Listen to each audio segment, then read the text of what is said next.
hermanos porque Dios sabía que se me iba a quedar esto aquí. Hoy vamos a hablar de la Navidad. No puedo hablar mucho, se me ha fracturado el diente de adelante.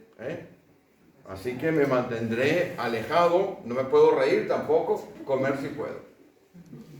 Comer si puedo porque me quedan 2 lados para comer.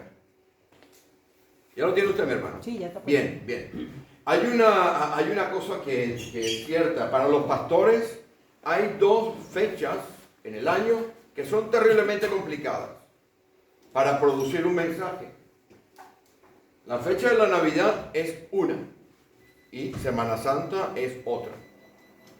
¿Por qué? Porque son fechas que podríamos decir que están muy machacadas. Usted va al YouTube y le aparecen 237.450 predicaciones de la Navidad. Y otras tantas de la Semana Santa. Así que dice la revista, hay una revista especializada en este tema de los pastores, dice que son las fechas de mayor índice de estrés para el pastor o para quien predique. Y es verdad, esta mañana me ha costado dormir y me ha costado levantarme. ¿Por qué? Porque estamos muy enfocados en los mensajes. ¿Por qué? ¿Por qué estamos enfocados en los mensajes? Porque hay una cosa que es cierta para todos nosotros. La Navidad arranca el día 1 de diciembre. Cuando usted ve que los chinos empiezan a cambiar los aparadores y ponen unos Papá Noel gordos y grandotes, usted dice ya es el 1 de diciembre. En cambio, la Semana Santa para muchos de nosotros está allí comprendida entre miércoles, jueves, viernes, sábado y domingo, 4 días al año. Pero la Navidad arranca el 1. En algunas partes del mundo arranca un poco antes. Empiezan a cambiar las cosas en algo que llaman el Black Friday. Este famoso Viernes Negro. Bueno, cuando acontece esto, ya todo el mundo empieza a pensar en la Navidad. Empiezan a decorar las calles. Y empieza nuestra cabeza a pensar en la Navidad. Y la Navidad termina, ¿cuándo? Después de Reyes. Y después viene otra época post-navideña en la cual se devuelven un montón de regalos, ¿no? Hay una estadística que dice que las mujeres devuelven 63% de los regalos que reciben, pero no devuelven ninguna joya. La joya no la devuelven, pero el resto de las cosas las devuelven. Yo quiero hablar sobre el verdadero sentido de la Navidad. Y para eso tengo que pedirle a mis hermanos que vayan conmigo a Miqueas. Miqueas es un profeta del Antiguo Testamento que profetizó 600 años aproximadamente del nacimiento del Señor. Miqueas, un profeta que está allí casi perdido en el Antiguo Testamento. Y leeremos el capítulo 5, porque hoy, Dios mediante, que es un culto especial, a pesar de ser la 1 de la tarde, no tardaré más de 30 minutos. Quiero dar un repaso a lo que es la Navidad en realidad. ¿Qué significa para nosotros los cristianos? No es comprar regalos simplemente. Comprar regalos es muy bonito, es muy bueno, decorar la casa, pasar un buen tiempo con tus allegados, que es la palabra que está de moda ahora, ¿no? La palabra ahora de moda para poder ir de un lado a otro es allegados. Ir de un lado a otro, no, yo voy a donde un allegado, ¿es familia suya? No, pero un allegado. Vale, pasa. No han podido definir lo que es allegado. Pero bueno, allí nos va a permitir. La Navidad es muy bonita porque es, como dice alguna canción, the most beautiful time of the year, el tiempo más bonito del año. Es verdad. ¿A quién no le gusta recibir regalos? ¿A quién no le gusta que le digan, pastor, salga afuera y ve un BMW negro? Un Audi. No necesariamente tiene que ser un BMW. Mercedes. O un Audi. ¿Oh? Mercedes. Un Mercedes también. De todas maneras, al final del culto se asoman a ver si hay algo, ¿no? ¿A quién no le gusta recibir regalos? A todos. Pero la Navidad no consiste en eso. Tengo que aclarar algunas cosas. Aprovecho que somos pocos y voy aclarando algunos temas de orden histórico. La hermana cuando estaba comentando en su poema decía de la tradición. Esta tradición que tenemos nosotros, que tenemos todo el mundo occidental, es más o menos la que seguía la iglesia primitiva. Porque no es es un mito extendido que utilizamos el día 25, que es solsticio de invierno, como la fecha del nacimiento. No, lo que pasa es que la iglesia primitiva empezó a calcular 9 meses hacia atrás y 9 meses hacia adelante y le daba más o menos la fecha del 25 de diciembre y después, creo que fue Diocleciano, uno de estos en el año 270, metió el solsticio de verano, el solsticio de invierno como una fecha pagana para poder frenar la expansión poderosa del cristianismo. Por eso es importante que asistan a las clases de escuela bíblica, porque en las clases de escuela bíblica vamos quitando algunas cosas. Quiero, con todo respeto, mi hermana, aclarar ese tema. ¿Por qué? Porque a lo largo de 2000 años hemos recibido muchas informaciones que no son correctas. Muy bien intencionadas, por supuesto. No podemos negar que esas informaciones son muy bien intencionadas, pero no son correctas. Y este profeta que vamos a leer ahora en Miqueas capítulo 5, versículo 2, es lo que leeremos. Es un profeta que habla del nacimiento de alguien que debe ser el verdadero centro de la Navidad. Dice así la Escritura: pero tú, Belén Efrata, pequeña para estar entre las familias de Judá, de ti me saldrá el que será Señor en Israel. Y sus salidas son desde el principio, desde los días de la eternidad. Bendito Dios. Venimos delante de ti en el nombre de Jesús, para pedirte, Señor, que lo que hablemos hoy aquí sea para ensalzar y exaltar tu nombre. Oramos, Padre de toda misericordia, para que las meditaciones de nuestros corazones, los dichos de nuestras bocas, sean siempre agradables a ti. En el nombre de Jesús hemos orado. Amén. Esta porción que está aquí es la porción base que se utiliza en muchas predicaciones para hablar de aquel momento en el cual un profeta había hablado de que iba a venir alguien que existía desde el principio. Si ustedes ven aquí, dice, sus salidas son desde el principio. Es decir, desde antes de la eternidad ya estaba el Señor Jesús. ¿Y para qué vino el Señor Jesús? ¿Cuál es el sentido de que haya venido el Señor Jesús? ¿Qué aconteció en aquel mundo? ¿Por qué? Como dice Gálatas 4:4, cuando se cumplieron los tiempos, cuando era el momento correcto, vino Dios. ¿Por qué no vino antes? ¿Por qué no vino ahora? ¿Por qué no pudo haber venido después? ¿Por qué vino en aquel momento? En un oscuro rincón del Imperio Romano. Judea, Israel, era un pequeño pueblo. Seguro que si usted mira el contexto del país donde ha nacido, hay ciudades, regiones que son importantes. Hay regiones que son más vistosas, más conocidas que otras. Cuando uno piensa en Brasil, ¿qué piensa uno? En Ipanema, Río, Copacabana. Copacabana. Ahora, usted me dice Goiás. ¿O qué? No, ¿verdad?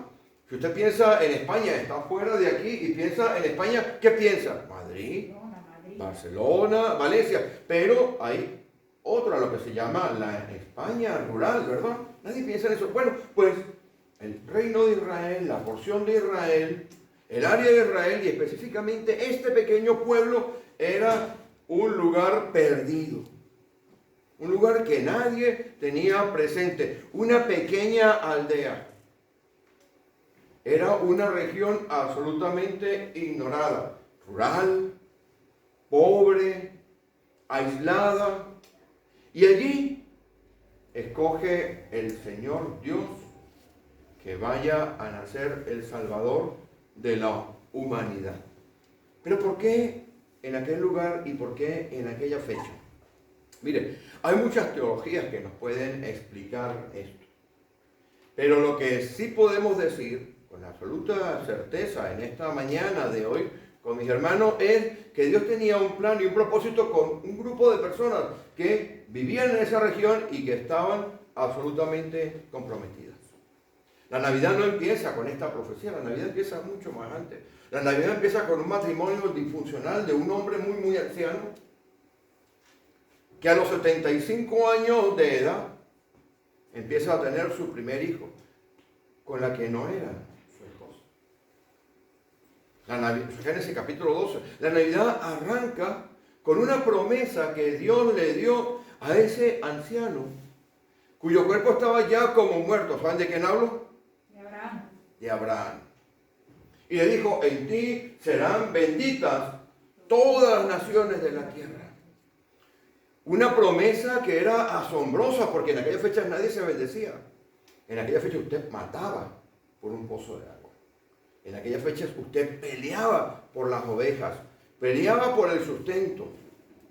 Y le dice, yo bendeciré a quien tú bendigas. Allí empieza la Navidad. Había una promesa anterior en Génesis 3, sí, había una promesa anterior, pero la Navidad empieza a tomar forma allí como producto de un evento que había acontecido en el principio de los tiempos. Y eso es lo que acontece, pero para que ese plan en aquel momento funcionase, tenían que conjuntarse como en una película muchas escenas a la vez. Y yo, si me permite, mi hermano, les voy a llevar por esta película.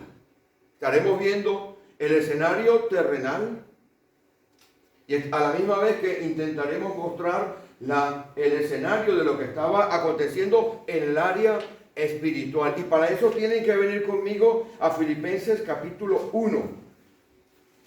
Y les pido que borren de su cabeza toda predicación anterior acerca de la Navidad. Filipenses capítulo 1.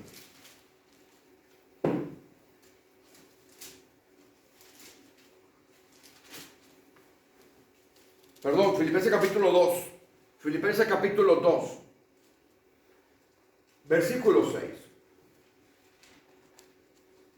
En un momento determinado, Dios Padre, Dios Hijo y Dios Espíritu Santo, por un acto de amor, un amor que nos cuesta comprender porque como nuestra naturaleza está viciada por el pecado, nosotros interpretamos el amor emocionalmente hablando. Como nuestra naturaleza vive en un mundo caído, la primera interpretación que nosotros hacemos del amor es por sentimientos, por emociones.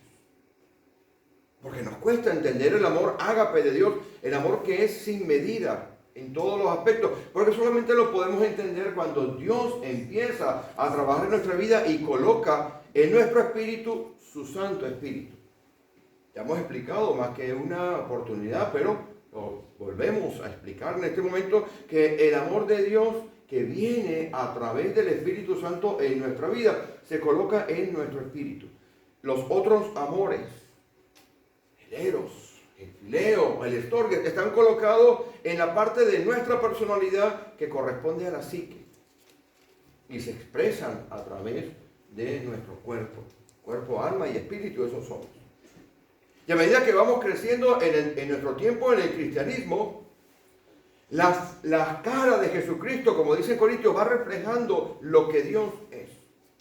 Y a medida que vamos caminando, ahora vemos como por espejo, pero llegará un momento en el cual la magnificencia del amor de Dios se mostrará completamente en nosotros.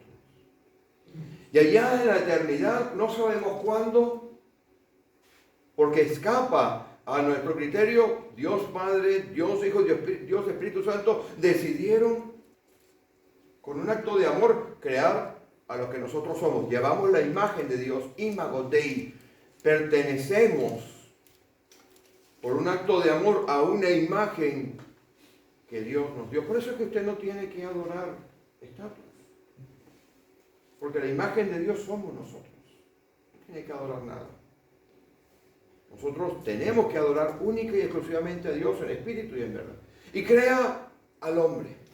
pero ya había habido una circunstancia espiritual en la cual una persona, un ente creado llamado el enemigo, había incitado a una rebelión en los cielos y había arrastrado una considerable porción de ángeles, y había habido una guerra, que saben que esa guerra aparece en Daniel. Y este ángel caído entra a la presencia de la creación que Dios había hecho y induce al engaño a Eva. Eva se defiende la primera vez de aquel engaño, leyéndole la cartilla a la serpiente. Le dice: no, Satanás, lo que nos ha dicho Dios es esto. Pero la serpiente, que era astuta, se da la vuelta y termina de engañar a Eva. Abrió los ojos Eva y dijo: wow, eso que está allí es codicioso, es codiciable para alcanzar la sabiduría. El enemigo estaba inyectando de su pecado en la humanidad. Y entonces viene el juicio y nos saca. Pero Dios había provisto Él mismo la manera de efectuar lo que era en la vida una verdadera operación de rescate. Como en las películas. En las películas, cuando hay alguien prisionero, en Vietnam, como esa película de Vietnam o de la guerra de Irak o de tal, ¿a quién mandan? Un grupo comando, ¿verdad? Y en ese grupo comando hay uno que es el que entra a la celda y abre la celda. Pues este grupo comando requería de la participación de 3 actores. 3 actores absolutamente comprometidos en este drama cósmico, en este drama que estaba llevando a cabo. Y uno de los actores está aquí, Jesucristo, que voluntariamente decidió entrar en el mundo asumiendo estos 7 pasos que estarán viendo aquí. Lo veremos muy rápido. En el versículo 6, lo primero que hizo fue que Él no estimó ser igual a Dios. Este es el primer paso que hace Jesucristo. El segundo dice que se despoja a sí mismo de lo que Él es. De ser exactamente igual a Dios, se va despojando de esta esencia de lo que Él es. Después, Él en ese proceso de negación, en ese proceso que Él tiene, ¿qué es lo que pasa con Él? Toma forma de siervo. Y no solamente toma de siervo, sino que se somete a la condición de hombre y se somete a la obediencia y a la muerte de cruz. 7 etapas en un proceso del Señor Jesús que mientras se va haciendo, lo que busca es convertir a aquel que sostiene el universo con su mano, convertirlo en un tamaño mínimo. Quiero que sepan ustedes, mi hermano, mi hermana, que el Señor Jesús fue en un momento determinado aquel que todo lo llena en todo, en el cual habita corporalmente la plenitud de la deidad. En un momento determinado fue del tamaño siguiente, 0,14 milímetros. Si usted coge un pelo de su cabeza, los que tenemos pelo aún, y saca un pelo y lo logra mirar con sus ojos, verá que ese pelito, ese cabello, es de 0,14 milímetros. ¿Por qué? Porque aquel Dios que creó todas las cosas, lo que se ve, lo que no se ve, en un acto de amor profundo, entró en el mundo a través de un óvulo que llevaba una joven llamada María. Pero requería no solamente ese actor principal que es Jesucristo, sino el compromiso de 2 personas, de José y de María. Y para eso les quiero pedir que vayan conmigo al Evangelio de Lucas. De los 4 evangelios, el de Marcos no tiene un evento con respecto a lo que es el nacimiento de Jesús. Entra directamente al ministerio de Jesús, al igual que el Evangelio de Juan. Pero el Evangelio de Mateo y el Evangelio de Lucas, y yo estaré saltando de uno a otro con mucha rapidez, nos da una idea de qué estaba aconteciendo y por qué es importante para tener el verdadero sentido de la Navidad, un proceso de absoluto compromiso de nuestra parte. Lucas, el Evangelio de Lucas, ¿tienen todos?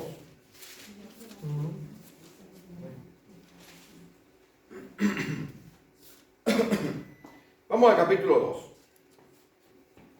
Aconteció en aquellos días, dice en el capítulo 2, un edicto de parte de Augusto César que todo el mundo fuese empadronado. Este primer censo se hizo siendo Cirenio gobernador de Siria. Fíjense que no era gobernador de Israel, era gobernador de Siria, una provincia que generalmente y siempre ha estado en guerra con Israel. Esto tiene que haber acontecido, o él supervisó aquellas fechas entre el año 9 y el año 4 antes de Cristo, lo que significa que el nacimiento del Señor tiene que haber sido en aquella fecha. Probablemente esto haya acontecido en una fecha cercana al mes de octubre. ¿Y qué acontece aquí? Acontece aquí que van a un pequeño pueblo que es Belén, un hombre llamado José y una doncella llamada María. Y espera un minuto.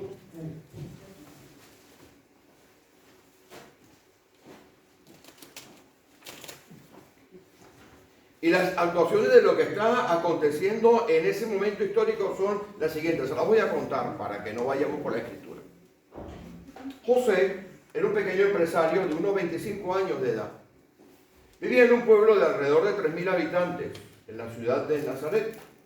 Era suficientemente grande esa ciudad, porque la nombra como ciudad. No usa pueblo ni aldea, usa la palabra ciudad, la escritura. Era lo suficientemente grande como para necesitar un carpintero. Una persona que hiciese oficio de albañilería y que hiciese también cosas de carpintería y a quien llevarle todos los aperos y todas las herramientas de labranza, que todas eran fundamentalmente hechas de madera. Y había una sinagoga en aquel lugar. Si usted va a Lucas capítulo 4, verá que el Señor Jesús entra a aquella sinagoga donde se había criado. Y leyó aquella porción que hemos estado predicando hace un tiempo de Isaías 61. Pues a esa ciudad, en esa ciudad hay un señor llamado José. Y se le parece, ese José se compromete, se desposa con una doncella que podría tener alrededor de 13 años de edad, una joven.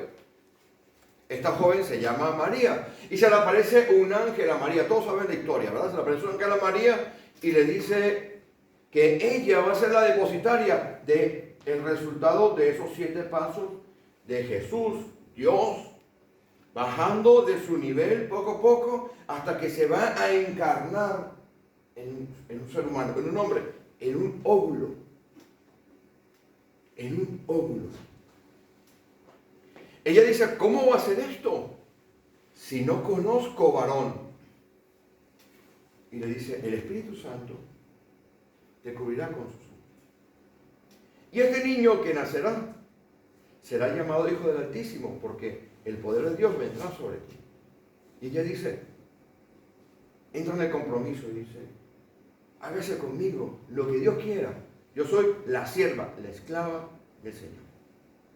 Esta joven se va después de que José, el pequeño empresario, había hecho los desposales. Los desposales es un proceso que tarda aproximadamente 1 año, en el cual se hace la petición oficial de mano de la novia y se quedan ya en ese proceso ya comprometidos para casarse.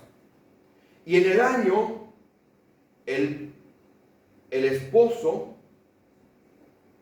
tiene que hacer algunas cosas. Primero tiene que buscarle un lugar para que su esposa viva con él. Por aquella porción de Génesis. Dejará al hombre a su padre y a su madre, se unirán a su mujer y será una sola carne. Por ende, yo me imagino a José empezando a buscar un lugar para acomodar a su desposada, que a los meses, al año, ya iría a las bodas como tal. Un ejemplo de esa boda es la que se ve en Juan, la boda de Caná, el primer milagro del Señor, era una fiesta. Pero también tenía que empezar él a pedir en la sinagoga permiso para casarse. Por ende, él se exponía públicamente a todo el tema. Pero bueno, él aceptó el compromiso con María y María se va. Se va a donde una parienta, no es una prima, ojo con esto, no es una prima, es una parienta. No sabemos cuál grado tenía de relación, pero podría ser una prima tercera o una tía posiblemente. Pero había un grado de relación sanguínea. Y cuando llega allí a visitar a Elizabeth, ella habla. El niño que estaba en el vientre de Elizabeth, Juan el Bautista, salta. ¿Por qué? Porque si vamos al capítulo anterior de Lucas, veremos que hay una profecía del ángel que dice que ese niño iba a estar lleno del Espíritu Santo. Vaya conmigo, la página anterior. El versículo 15 del capítulo 1 lo verán. Por ende, ya María estaba llena del Espíritu Santo en ese momento. Ojo con esto. Probablemente ese sea el momento de la concepción del Señor. Porque la criatura saltó en el vientre de Elizabeth al escuchar la voz de María. María se queda como 3 meses con Elizabeth. Y cuando vuelve a casa, a Nazaret, está en un verdadero aprieto. José, tenemos que hablar. Usted que está recién casado, cuando su esposo le diga, Edwin, tenemos que hablar. Usted tiene que asustarse. Porque cuando la señora le dice a usted en ese tono, tenemos que hablar, muchacho, a temblar. José, tenemos que hablar. José, ¿sabes que me fui 3 meses a donde mi prima? Sí. Oye, ¿qué tal está Elisa? El embarazo va bien. Ah, vale. Oye, José, tengo que decirte algo. Estoy embarazada. ¿Cómo? No estás contando. A ver. No lo entiendo. Sí, José. Estoy embarazada. Tengo 3 meses. A ver, espérate, María, que aquí hay algo que yo no entiendo. María, aquí hay algo que yo no entiendo. ¿Quién es el Padre? Dios.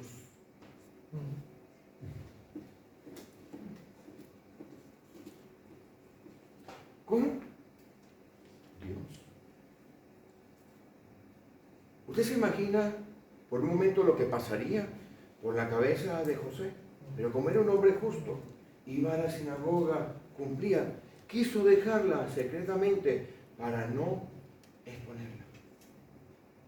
Yo me imagino José yendo a la taberna del pueblo a estar con sus amigos y que se le haya escapado una palabra.